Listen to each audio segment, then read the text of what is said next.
How y'all doing today? We haven't talked in a while. I don't even remember when we played football.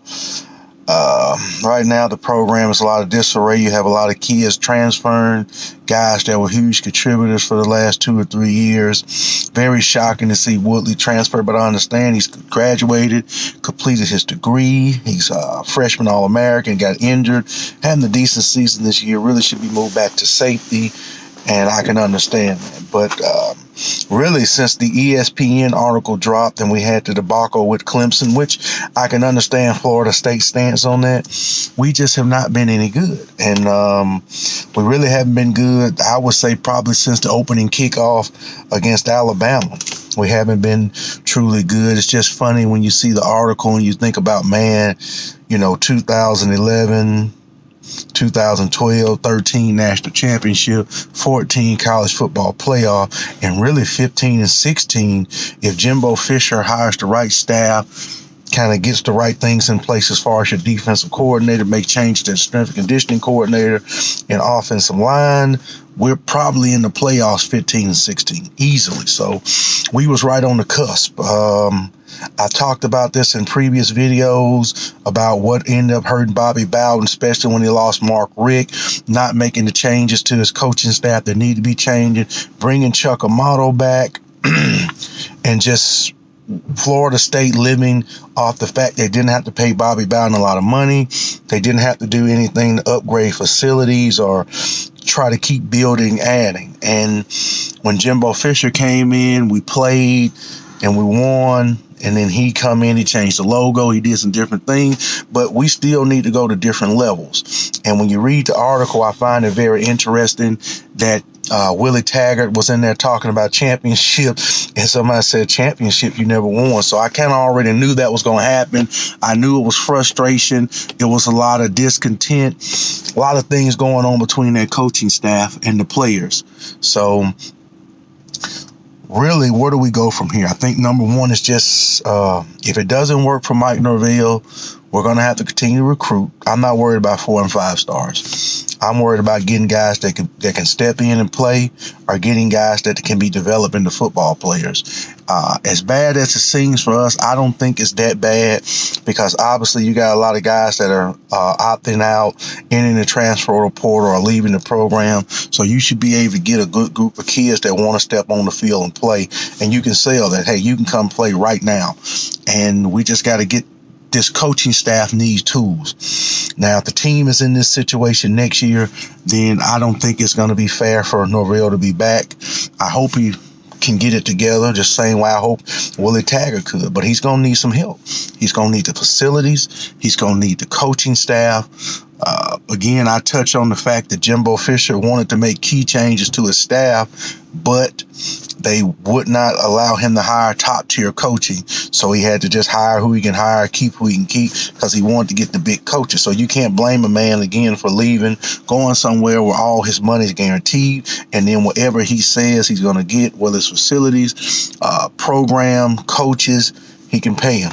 And we still have a long way to go. We have a great brand, an international brand, but as far as our football program, we have a long way to go in our football program to really be back to where we want to be. Again, Jimbo, I hate to knock on him, but he said Clemson was going to pass us. He saw it, and for all intents and purposes, they have lapped us now. But it's not all bad.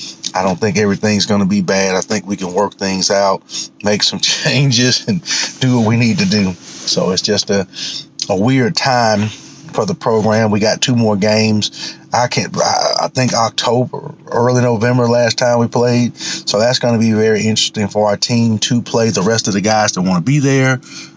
Can we grow? Can we develop? I'm not worried about guys decommitting, committing. I want 25 or 30 kids that we can coach, that can play football. That's all you need.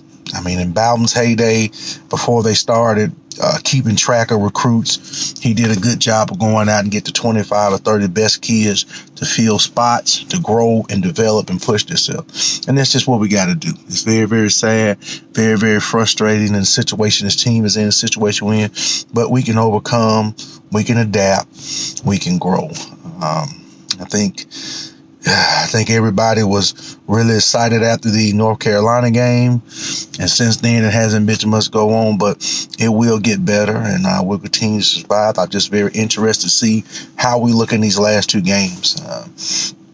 It's just, man, it's been tough. The last couple of times we were on the field's been very bad, but I think we'll get better, and just got to recruit our way out of this. That's the only thing we can do. The one thing that bothers me is how people, obviously we live in America, so people are entitled to their opinion, but when people make opinions, you're a fair weather fan, you're a bandwagoner. You can be a diehard Seminole fan and be frustrated what you see on the field. The product on the field is terrible, and people are just voicing their frustration. And again, you're just a fair weather fan. You didn't stick around. You just, no, they're just upset. I mean, I live in Alabama. When Alabama doesn't do good, these people raise utter hell. They raise hell. They're frustrated. And for the most part, in the Nick Saban regime, he's been able to get these things going, get them turned around, and keep them on track. So it is what it is. I hope we get better. I'm not coaching staff coach. We'll see. It is what it is, but we got a long way to go. All the kids that are staying, the kids that are coming, I appreciate you. You're doing something that I never could do. That was one of my dreams in life, was to wear garnet and gold and play. So just keep working, man. Keep working in the classroom. Keep striving to get better every day in practice, every day in training, and we'll just see where the chips may fall. If you like my video, comment, like, subscribe, tell me what I need to talk about, what I do, but we just got to grow up. It's time for Seminoles just to keep playing, keep fighting, and if you're a fan like me, you get mad, don't worry about it. Somebody calls you a bandwagon fan, because, hell, I've been a fan since 81 or 82, so I'm not really even worried about it. Thank you.